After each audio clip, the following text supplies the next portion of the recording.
back to real life. I hope you're having a great day. If you enjoy these vintage episodes, please hit the like button. That helps promote them to like-minded viewers like yourself. Consider subscribing and you'll be notified of new episodes. Members get early previews 1 to 2 weeks advance. There's something new and different every weekend. If you're interested specifically in vintage films and videos of the Southwest United States, there are many episodes waiting for you to discover, some as far back as the 1920s. You can find them on the interactive map guide located in the details below. Today's episode is a 1973 road trip focusing on a truly picturesque area of the Southwest United States, Monument Valley in Arizona, and Arches National Park in Utah, captured by Imre Michalik.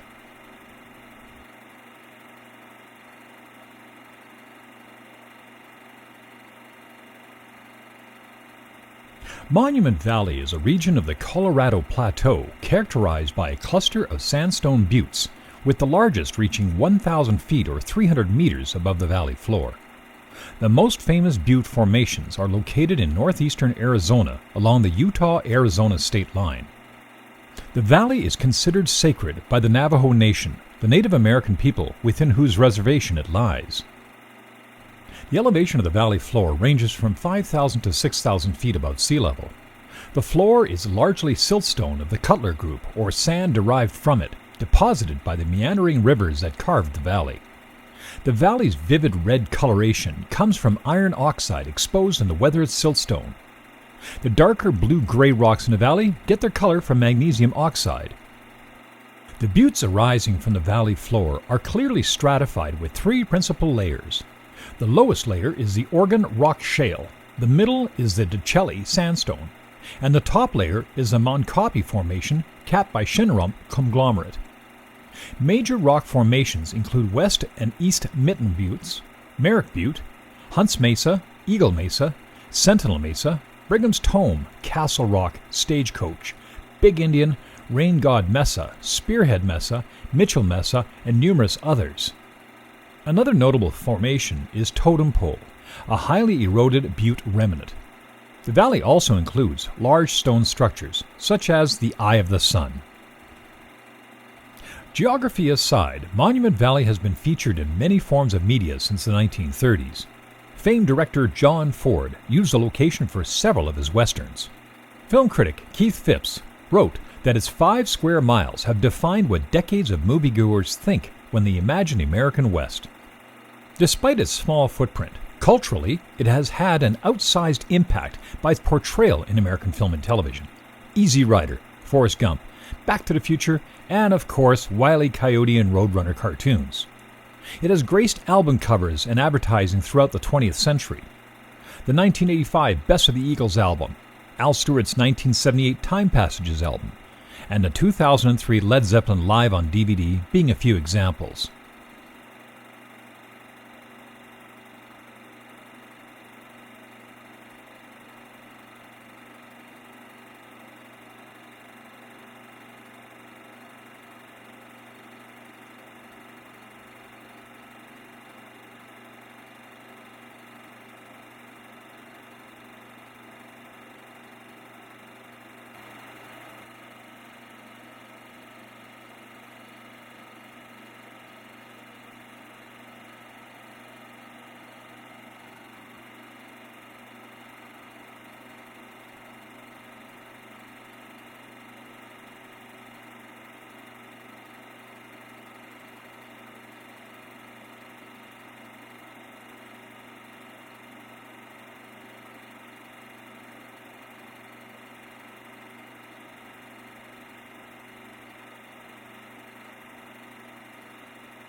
Arches National Park is located in eastern Utah.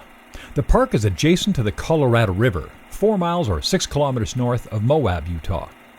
The park contains more than 2,000 natural sandstone arches, including the well-known Delicate Arch, which constitutes the highest density of natural arches in the world.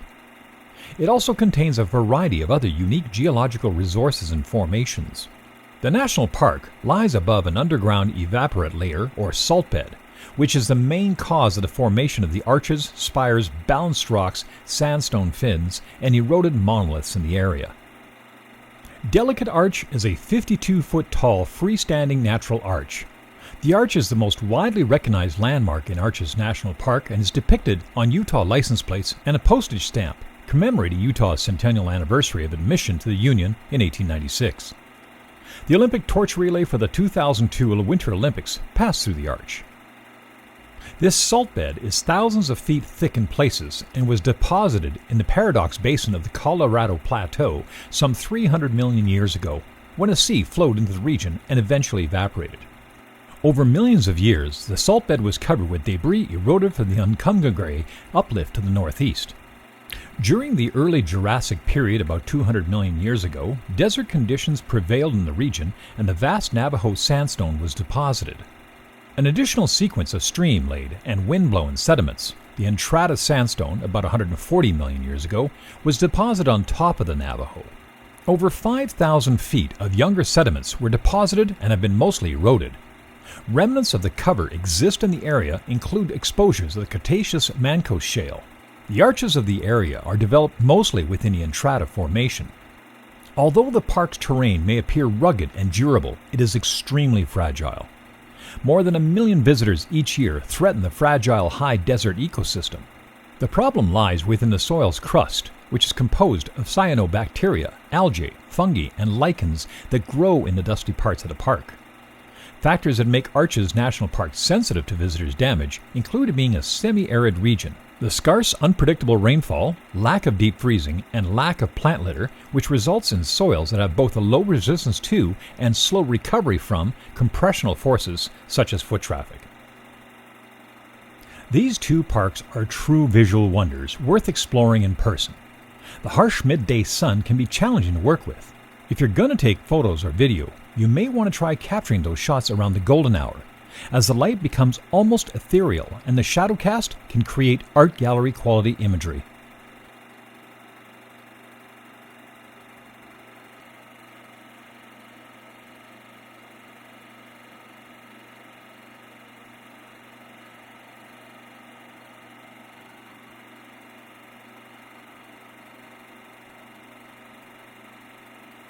Thank you to all my Patreon supporters, members, donors, and subscribers. It's a pleasure producing these fascinating little vignettes for you.